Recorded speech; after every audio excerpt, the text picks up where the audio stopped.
What's an under-addressed issue in tall building design or development you think is not being talked about the right way or enough or in the right places, and what is it? How should it be addressed? Well, to us, it has to do with energy and conservation and how do we take these buildings to the next level and how do we begin to take the traditional buildings were built for a long time, 20th century, and what do they represent in the 21st century? How does technology affect that?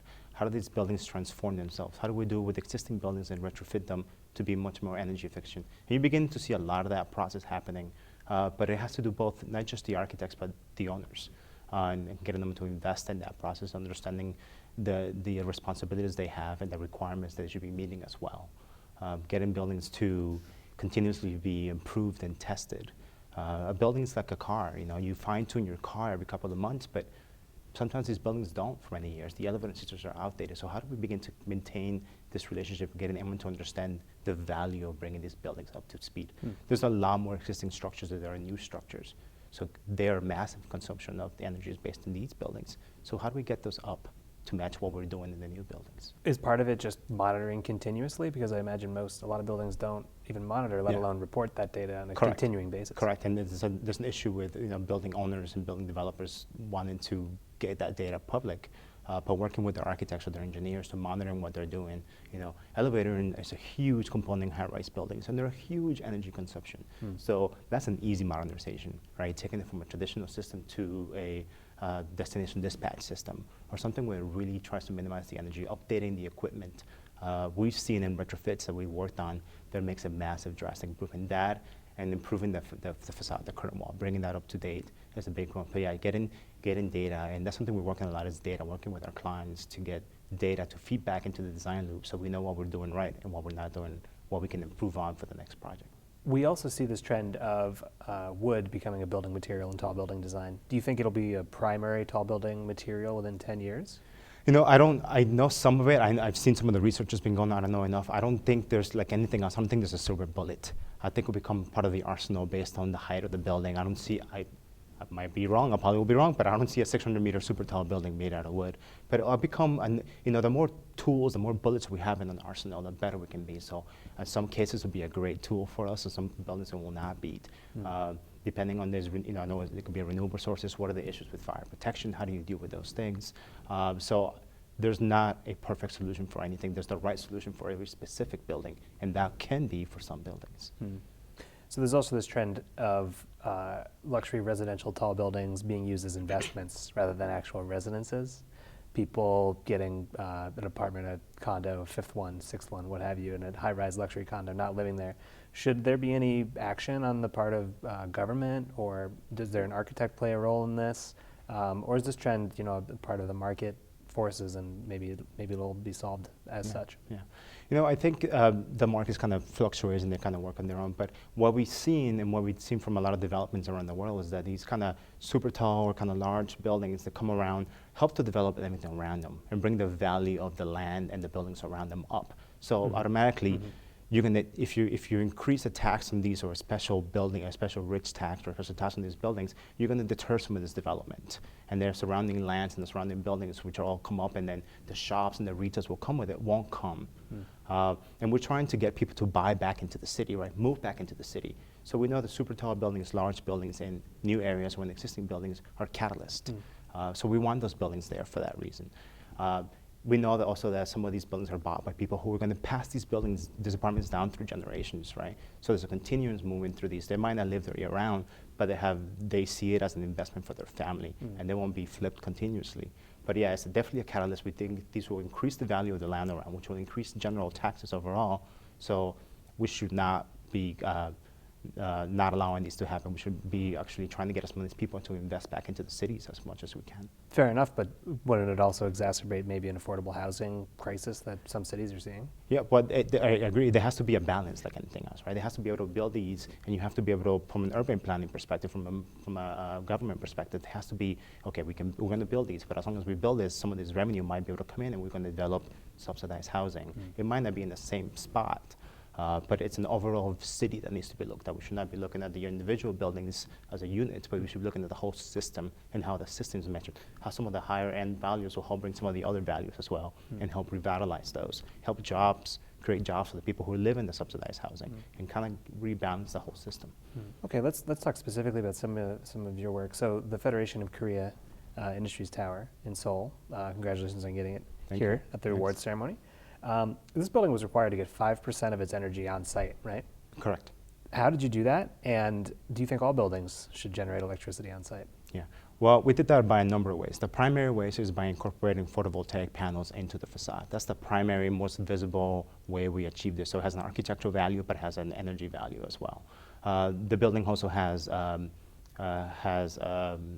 underfloor distribution system, has geothermal, which produces a lot of energy. So there's a lot of secondary systems which are applied to it.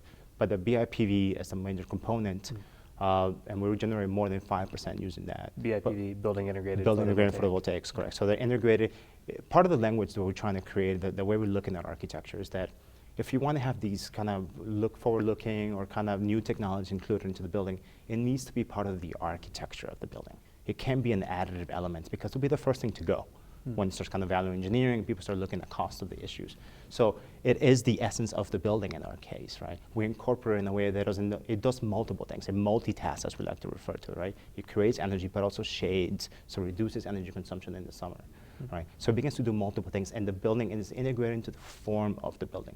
So I think all buildings should try to maximize the reduction of energy consumption and should try to maximize where they are on the earth, on the site. What can I do on this part? So not necessarily create electricity per se, but what is available to us?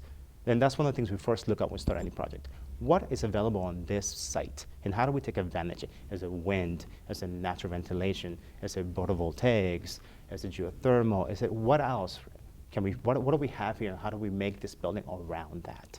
That's interesting, because I wanted to ask you about integrating passive or traditional design systems or methodologies with these high-tech implements that sometimes can be just pasted on and sometimes are very appropriate and work in concert with those passive systems. Is that something you think about, balancing those two sides of it, or is it, like you said, just come from analyzing what you have on hand and then whether it's passive or active system? No, I think it should definitely be a balance between those two things. The FKI tower actually has operable windows at every floor. Every 3 meters is an operable window, and they're used commonly. The United States is probably one of the only places where we're not used to having natural ventilation in our office buildings. A lot of places in Europe it's required. In Asia, it's not required by code, but it's culturally required. So the building has to have that. So you have to, like we're talking about, you have to balance, right? What is the natural things? What is, low tech and the high tech? Mixing those is the best way, right? We're using, in this case, we're using a high tech, the photovoltaic, to do a low tech attack, right? By angling the building, we're shading. Well, that's a low tech solution, shading, but we're using a high tech solution to create a low tech condition. Right, and that's something that I guess you think about with other projects as well. That's correct, yeah. We see this building as a first step in developing kind of a language for ourselves. What is the language of an office building for us, and how do we see this as a prototype? It's really the first building we've finished, completed, and we're a very young firm in that sense. And this is the first completed building that kind of really begins to show some of the basic ideas of what we believe the philosophy of architecture should be. So there's also a lot of atria gardens throughout this building. How many? Oh God, I have one every 3 floors. It's a 50-story building, so 20-some. Right. Yeah, 20-some accessible atriums. And so we try to make sure that every floor has one accessible, or you have, so there's 1 floor, and then there's 2 floors that look down into one. Some of the tenants are beginning to incorporate stairs in these atriums. So if you take up 3 floors, they're asking for banks, so they can actually occupy them and rip out the current wall in the interior and put a stair that leads their employees down into these courtyards. So I think that's great. And what do you think they contribute to the performance of the building, but also the experience of the tenants? Yeah. It's experiential the way we looked at it. Performance-wise, you're creating some deeper, you take away some of the lease, but this building has a pretty good lease span. It's kind of in that sweet spot, about 12-meter lease spans. So it's creating an experience, a lot of people, especially in places like Korea or Chicago, where it's really cold in the winter. And you like to find a place that you can go outside of your own office space. Sometimes the standard kind of office breakout space is not great because you're sitting around everybody else. But create a space within the tower, which we do in the atriums and the roof garden, where you can break away from it. You can sit inside, we try to plant these spaces, try to create a different environment. You're looking out, and so that experiment is what we were looking for these spaces, not necessarily a performance. Right, and it's a lot of people that work in a high rise. If you want to get some fresh air, You got to first get in a small box of an elevator and go all the way down to the bottom, and then Correct. go outside. Yeah. And if you're sitting in your space and you're looking down into the space, so it's both being in it and this concept of biophilia, right? When you're inside an environment, there is more natural surroundings. So I'm sitting in my office, but I'm looking into a space that's interesting. It's not just more office space, and it's not just the rest of the city. It creates a different feel of the space when you're in there. You mentioned biophilia. Tell me how that influences your own work and how it's being applied elsewhere throughout Adrian Smith, Gordon Gill. It's a concept we talk about in the office. We tried a few times to kind of get that in the forefront of buildings, but just the idea of natural environments, natural surroundings, natural shapes being part of your environment, it's what it boils down to. And how do you implement that? How do you begin to get nature into the space? And this kind of human relationship to nature, and how to get people, and there's huge amounts of studies that show the impact of that in the office environment, productivity, attendance, retention, all these things are increased by these elements. So we think it's a huge important element in finding nature and balance between human environment and the nature environment. It's something that's really going to come up in the next wave of these buildings. The world's professional architectural societies recently set the goal of 100% net zero everything by 2050. I know that's a goal that's pretty near and dear to your firm's heart. Can we do it? And how do we get there? Well, architects, we can draw it. We can draw it, we can design it, we understand the technology required to get there. It's an overall, it's clients, it's developers, it's engineers, it's government, it's everybody investing into that. It's everyone buying in. Us saying, the architects, that this is what we should do, I think it's great, and we all applaud and we're all behind that principle. Now we just got to get everybody else on board the same principle, because we need everybody, right? We can do it, we can draw everything we want, but if we don't have our clients and our government supporting that system, it's just not going to get there. But I think it's a doable goal, and we all should achieve to get there.